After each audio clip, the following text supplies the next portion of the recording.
तो जैसा कि लास्ट एपिसोड में हम लोगों ने देखा था कि मोशन वो बाशियन जी के साथ गोल्डन पैलेस पहुंच गया था, जहां पर बहुत सारे विच वॉरियर्स मौजूद थे। वो लोग गोल्डन पैलेस का पूरा गेट ही उखाड़ कर उन लोगों के सामने लाकर खड़ा कर देते हैं और उन लोगों से कहते हैं कि हम लोग यहाँ पर तुम्हें चैलेंज करने के लिए आए हैं। वहां पर बाशियन जी के आने की वजह से विच लॉर्ड खुद से वहां पर आता है और वो अपने वॉरियर्स को कहता है कि तुम लोग इन्हें आगे जाकर चैलेंज करो और बराबरी के लेवल पर फाइट करो। अगर किसी ने भी अपना रियलम बढ़ाने की कोशिश की तो मैं उसे जान से मार डालूंगा।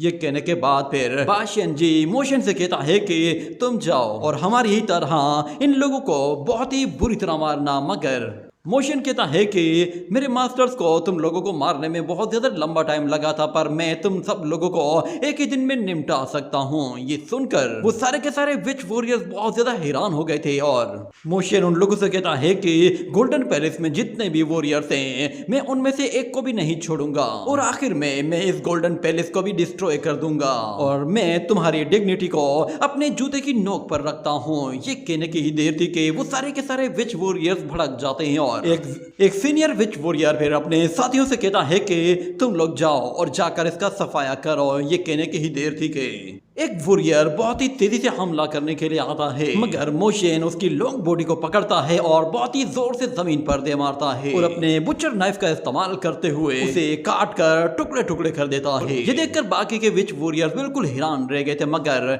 एक दूसरा वॉरियर अपना नानचप्पू निकालता है और वो लड़ने के लिए फिर मोशन की तरफ आता है। उसे नानचक्कू यूज करता हुआ देखते ही मोशन फौरन से अपने बुचर नाइफ के साथ गोल गोल तेजी से घूमता जाता है और नानचप्पू को बहुत ही आसानी से ब्लॉक करता है। वो उस नानचप्पू पर इतने वार करता है कि वो उसके टुकड़े टुकड़े करके रख देता है और साथ में अपना स्पीयर यूज करते हुए उस विच वॉरियर को अपने स्पीयर से खत्म करते हुए उसे हवा में ऊपर उठा देता है। मोशन की पावर देखकर वहां पे मौजूद सारे ही लोग चौंक गए थे। उनमें से किसी को भी आइडिया नहीं था कि मोशन इतना खतरनाक हो सकता है, पर अचानक से वहां पे मौजूद एक विच वॉरियर एक इल्यूजन का यूज करते हुए अपनी बॉडी को डबल करते ही मोशन को मारने के लिए आगे बढ़ता है, मगर हम देखते हैं कि मोशन उसके अटैक को डॉज करते ही उसे पकड़कर उसकी धोबी पछाड़ धुलाई करता है, कभी यहाँ तो कभी वहां।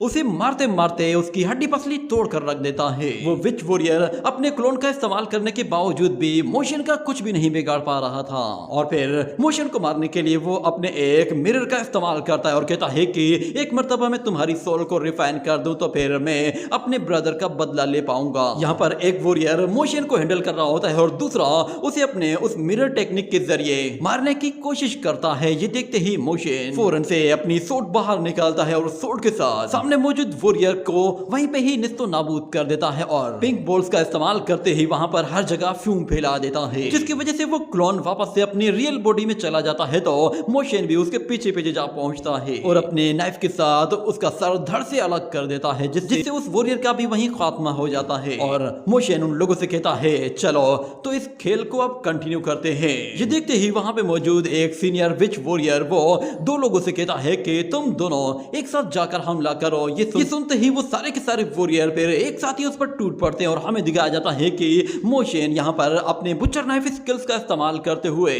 उन वॉरियर्स को मारना शुरू कर देता है, यहाँ तक कि वो ग्रैंडपा वांग चेन की लीजियन टेक्निक को भी यूज करता है, जिससे वो एक एक अटैक में बहुत सारे वॉरियर्स को निपटाता जा रहा था। मगर वो वॉरियर्स कम होने का नाम ही नहीं ले रहे थे। एक के बाद एक नया वॉरियर आता जा रहा होता है और मोशन उन्हें बहुत ही बुरी तरह से पछाड़ रहा था।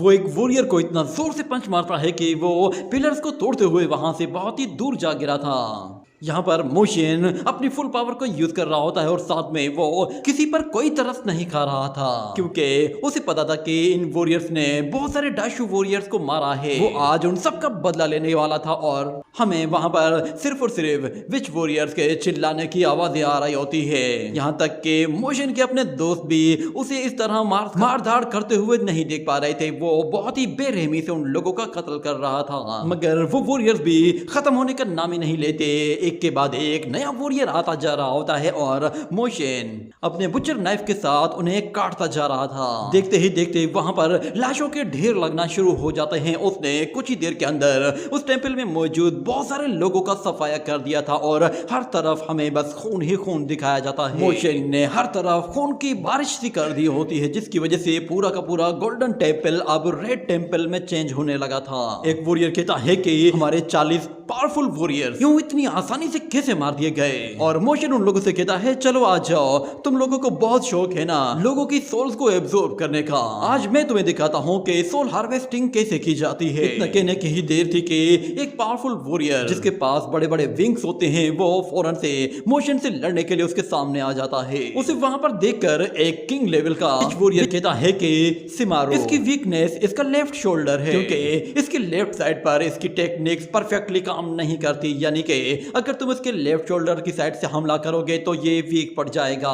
ये सुनकर सिमारो कहता है कि मैंने इसकी एग्जैक्ट लोकेशन का पता लगा लिया है कि मुझे इसके शोल्डर पर कहां हमला करना है, और वैसे तुम्हारी गाइडेंस के लिए बहुत बहुत शुक्रिया। ये बात सेवन प्रिंसेस को बहुत बुरी लगती है, और दूसरी तरफ बाशियन जी कहता है कि विच एल्डर तुम्हें शर्म आनी चाहिए, तुम एक एल्डर होकर ऐसी गिरी हुई हरकत कैसे कर सकते हो। मगर वो वॉरियर कहता है कि वो खान मैं जानता हूं कि तुम्हें ये बुरा लगा होगा, पर जब तुम लास्ट टाइम यहाँ पर आए थे तो तुमने मुझे हरा दिया था और मैं बेइज्जती का बदला लेना चाहता हूँ।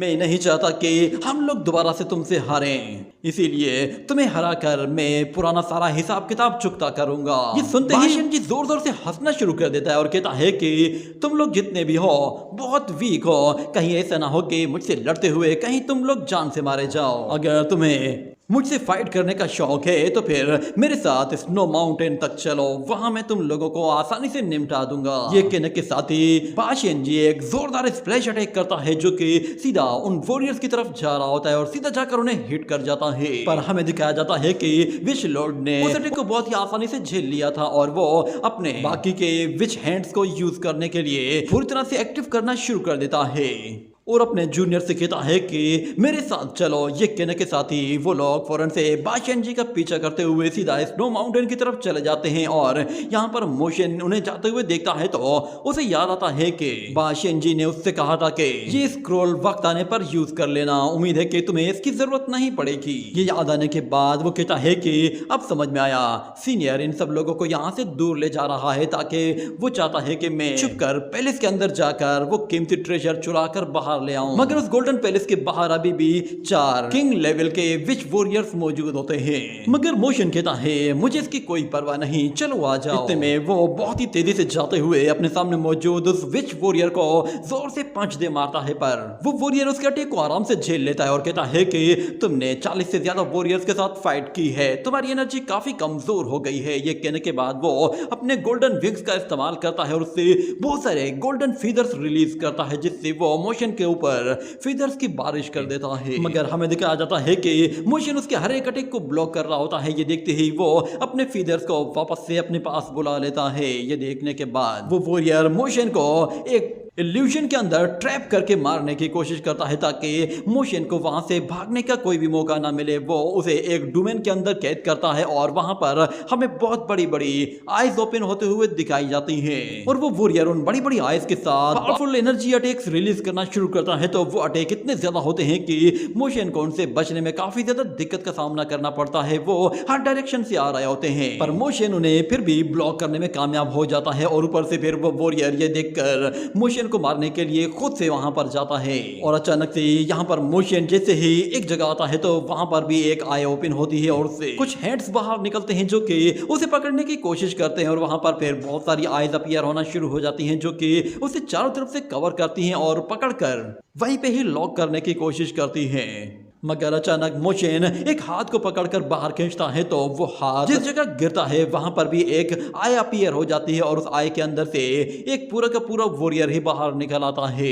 मोशन ये देखता है कि वहां पर तो उन हैंड्स को डिस्ट्रॉय करने का कोई फायदा नहीं, इस तरह तो वो मल्टीप्लाई होते जाएंगे। वो फौरन से खुद को उन हैंड्स से छुड़ाता है और उनसे दूर निकलने की कोशिश करता है। पर हम लोग देखते हैं कि वहां पर बहुत सारे वॉरियर्स आ चुके होते हैं और वो सारे के सारे मोशन पर टूट पड़ते हैं। ये देखते ही मोशन अपने बुचर नाइफ के साथ बहुत ही तेजी के साथ उन वॉरियर्स को एक एक करके मारना शुरू कर देता है। और जब वो वॉरियर बहुत ज्यादा बढ़ जाते हैं तो यहाँ पर मोशन अपने बुचर नाइफ की पावर को भी बढ़ा देता है और ग्रैंडपा युआनजी के सिखाए हुए पावरफुल मेथड्स को यूज करना शुरू करता है, जिससे वो एक एक करके इतने जोरदार अटैक करता है कि वो एक एक बार में बहुत सारे वॉरियर्स को निपटा रहा होता है। उसके स्किल्स और उसकी स्पीड काफी ज्यादा बढ़ चुकी होती है, जिससे वो उस फायर के साथ उन सारे ही वॉरियर्स को जलाकर राख कर देता है। उसकी सनशाइन यांग सोल टेक्निक इतनी खतरनाक होती है कि वो उसके साथ एक बार में ही अलग अलग लोकेशंस पर जाकर हमला करता है और उन विच वॉरियर्स को पता भी नहीं चलता कि मोशन कब कहां से कितनी बार अटैक कर चुका है। मोशन ने अपने बुचर नाइफ के साथ पूरे के पूरे ग्राउंड को ही आग लगा दी थी और उस वॉरियर को पकड़ने के लिए वो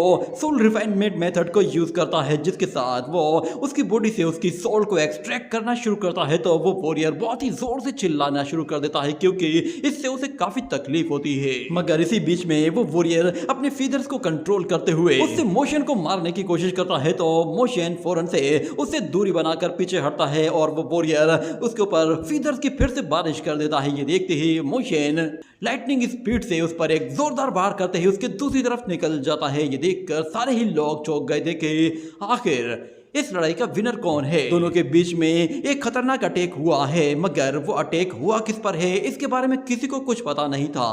पर अचानक से सेवेंथ प्रिंसेस देखती है कि मोशन की बॉडी से एक गोल्डन फीदर बाहर निकला है जिसमें ब्लड लगा हुआ है। ये देखकर वो लोग समझ गए थे कि मोशन इस लड़ाई में हार चुका है, जिसकी वजह से उन्हें काफी अफसोस होता है। मगर दूसरी तरफ विच वॉरियर्स वो बहुत जोर जोर से हंसना शुरू कर देते हैं और अपनी विक्ट्री का जश्न मना रहे होते हैं। और यहाँ पर सेवेंथ प्रिंसेस को परेशान देखकर मोशन कहता है टेंशन मत लो, मैं बिल्कुल ठीक हूँ। और दूसरी तरफ से विच वॉरियर्स वो चिल्लाते हुए अपने उस वॉरियर से कह रहे होते हैं कि चलो इस लड़के को खत्म कर दो। मगर मोशन पलट कर कहता है कि मैंने तुम लोगों से पहले भी कहा था कि मैं तुम्हारी ये ख्वाहिश कभी पूरी होने दूंगा ही नहीं। इतना कहने के बाद वो उस वॉरियर के पास जाकर उसके सिर को पकड़कर उसे ऊपर उठाता है। तो यहाँ पर हमें पता चलता है कि मोशन ने उसका गला पहले से ही काट दिया था, जिसके बाद सारे ही विच वॉरियर्स में बिल्कुल सन्नाटा सा छा जाता है और मोशन उस सिर को पकड़ते हुए कहता है कि मैं तुम में से हर एक के साथ यही करने वाला हूँ। ये देखकर सारे के सारे वॉरियर्स और भी ज्यादा भड़क गए थे और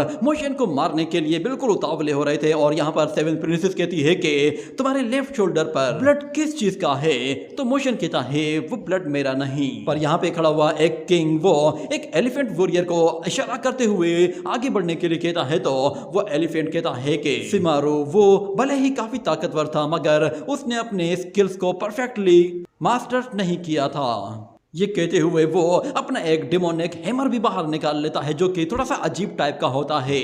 और वो एलिफेंट वॉरियर मोशन से कहता है कि मेरा नाम है डान बारो। ये कहते ही वो ऊपर आकर उसी हैमर से बहुत ही जोर से अटैक करता है। तो मोशन वहां पीछे चला जाता है, मगर उस हैमर से एक एनर्जी निकलती है जो कि मोशन का पीछा करती है। तो मोशन उससे दूरी बनाने के लिए उन टेम्पल्स के आसपास यहाँ वहां तेजी से मूव करना शुरू करता है, मगर वो एनर्जी बढ़ती जा रही होती है। ये देखते ही मोशन भी अपनी स्पीड को बढ़ाता है और वहां पे एक अच्छी जगह ढूंढने के लिए अपनी स्टार आई को एक्टिवेट कर देता है ताकि वो ऐसी जगह जाए जहां पर उसे कोई देख ना पाए। मगर यहाँ पर डान बारो भी उस पर अपने हथौड़े से वार किए जा रहा होता है और उसके हथौड़े से निकलने वाली एनर्जी वो मोशन का पीछा छोड़ ही नहीं रही थी, जिसकी वजह से मोशन को काफी ज्यादा दिक्कत का सामना करना पड़ता है और वो यहाँ वहां भागता रहता है। और एक जगह वो एक टेम्पल के पास जाकर छुप जाता है और फौरन से बाशियन जी का दिया हुआ एक स्क्रॉल ओपन करता है। तो उसके दिमाग में एक आइडिया आ जाता है, मगर वहां पर भी डान बारो उस पर आकर टूट पड़ता है। ये देखते ही मोशन फौरन से एक टेम्पल के ऊपर चला जाता है। तो दूसरी तरफ डान बारो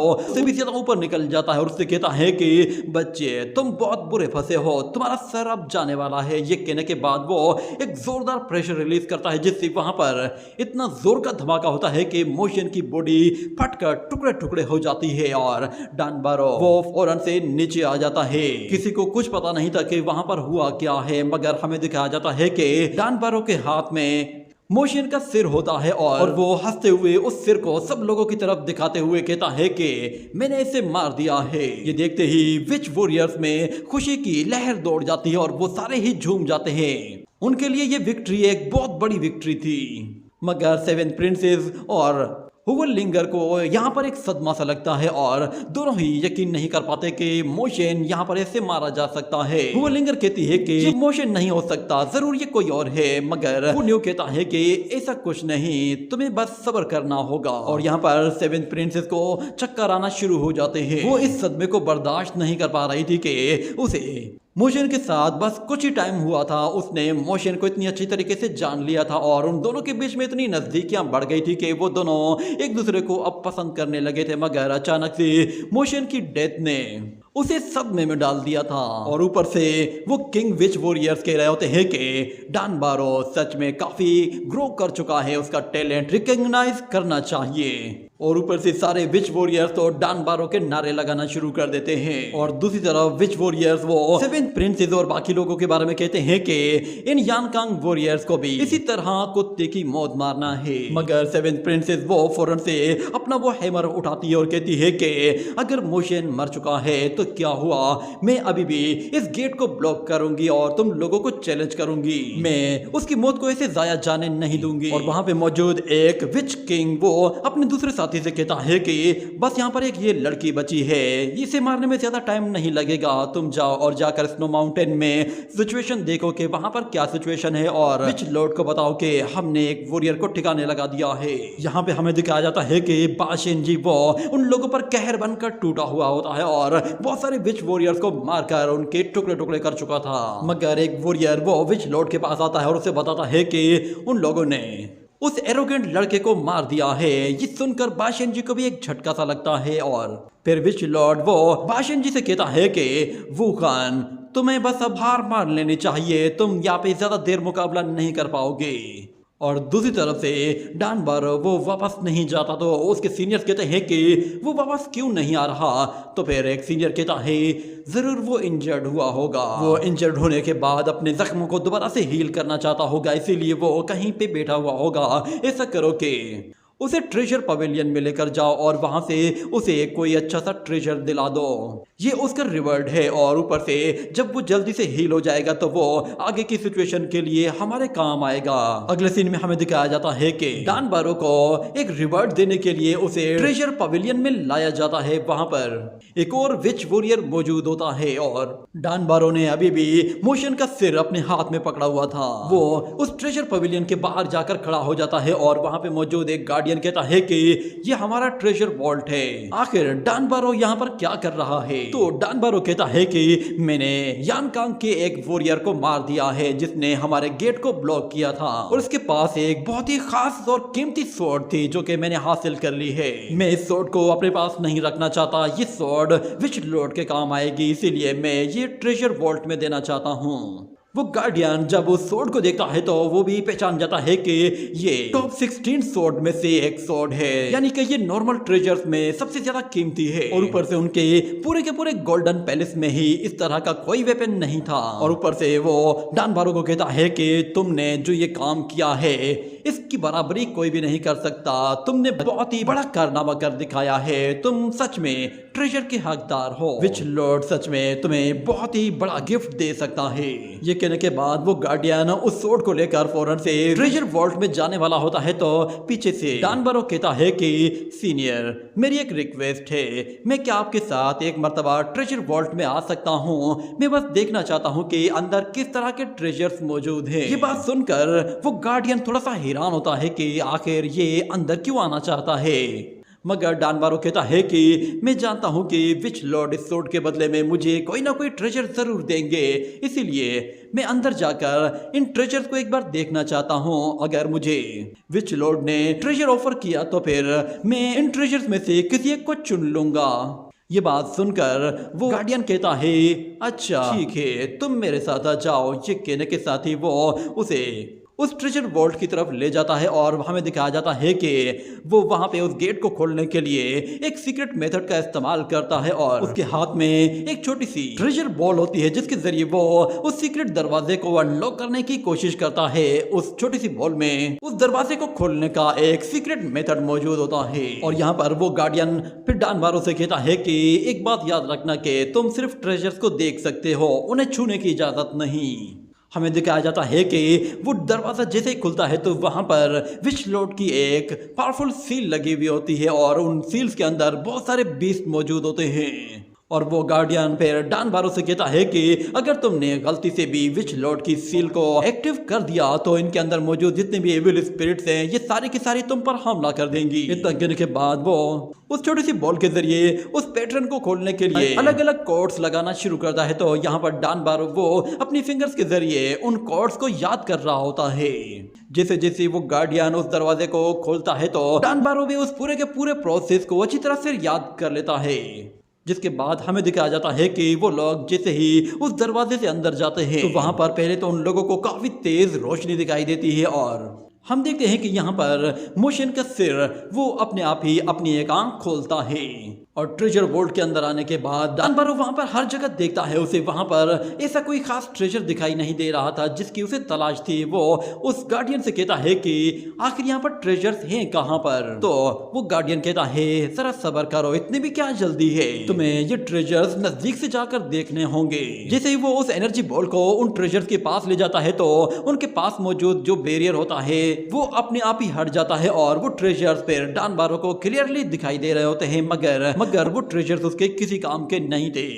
वो उन्हें कंटिन्यूसली देखते जा रहा था और दूसरी तरफ वो गार्डियन कहता है कि डान बारो मैं तुम्हारी इस अचीवमेंट से बहुत ज्यादा खुश हूँ, पर मैं जानना चाहता हूँ कि आखिर तुम्हें यान कांग के उस वॉरियर से सिर्फ एक ही ट्रेजर क्यों मिला है, तुम्हें तो उससे बहुत सारे ट्रेजर्स मिलने चाहिए थे। तो डान बारो कहता है कि मुझे उससे एक सीक्रेट मेडिसिनल बोतल भी मिली है, मैंने उससे सूंघ कर देखा है, उसके अंदर तो लाजवाब खुशबू है। जब मैं उसे सूंघता हूँ तो मुझे ऐसा फील होता है कि जैसे मैं कोई गॉड बन गया हूँ। ये सुनकर वो गार्डियन कहता है कि तुम सच में अपने सीनियर्स की रेस्पेक्ट करना नहीं जानते। ये सुनते ही डान बारो कहता है कि अच्छा ठीक है। ये कहने के बाद वो उसी व्हाइट बोतल को निकाल कर अपने सीनियर को देता है तो वो सीनियर उस व्हाइट बोतल को खोलता है। उसके अंदर से एक एनेस्थेटिक फ्यूम बाहर निकलता है जिसे सूंघते ही उस वॉरियर को नशा चढ़ जाता है और वो लड़खड़ाना शुरू कर देता है। ये देखकर डान बारो उसके नजदीक आ जाता है और मोशन के सिर को उसके बिल्कुल करीब ले आता है। ये देखकर वो गार्डियन मोशन के उस सिर को देखता है तो अचानक मोशन अपनी आंखें खोलता है, जिस पर वो वॉरियर बहुत ज्यादा डर जाता है और पीछे हट जाता है। और हमें दिखाया जाता है कि डान बारो उस सिर को अपनी बॉडी में एब्जॉर्ब कर लेता है और हम देखते हैं कि उसकी बॉडी अचानक से बीच से फटना शुरू होती है और मोशन का हाथ उसके अंदर से बाहर निकलता है। और मोशन उस गार्डियन के नजदीक आकर कहता है कि इसे एनेस्थेटिक मेडिसिन कहते हैं। इतना कहने के साथ वो गार्डियन वहीं पर ही गिरकर बेहोश होने लगता है और मोशन उस स्किन से बाहर आ जाता है और वापस से अपनी उस व्हाइट बोतल को यूज करते हुए वो सारा का एनेस्थेटिक फ्यूम उस बोतल के अंदर एब्जॉर्ब कर लेता है और अपनी स्वॉर्ड उस वॉरियर से लेकर उसके मुंह में वो एनेस्थेटिक बोतल दबा देता है ताकि वो दोबारा होश में ना आए। और उसके साथ साथ वो उसे लात मारकर बहुत ही तेजी से गोल घुमा देता है और फिर उसकी नजर वहां पर उस ट्रेजर वर्ल्ड के डीपेस्ट पार्ट पर पड़ती है जहां पर सबसे कीमती ट्रेजर्स रखे हुए होते हैं। इसी के साथ ये एपिसोड यहीं पे ही एंड हो जाता है।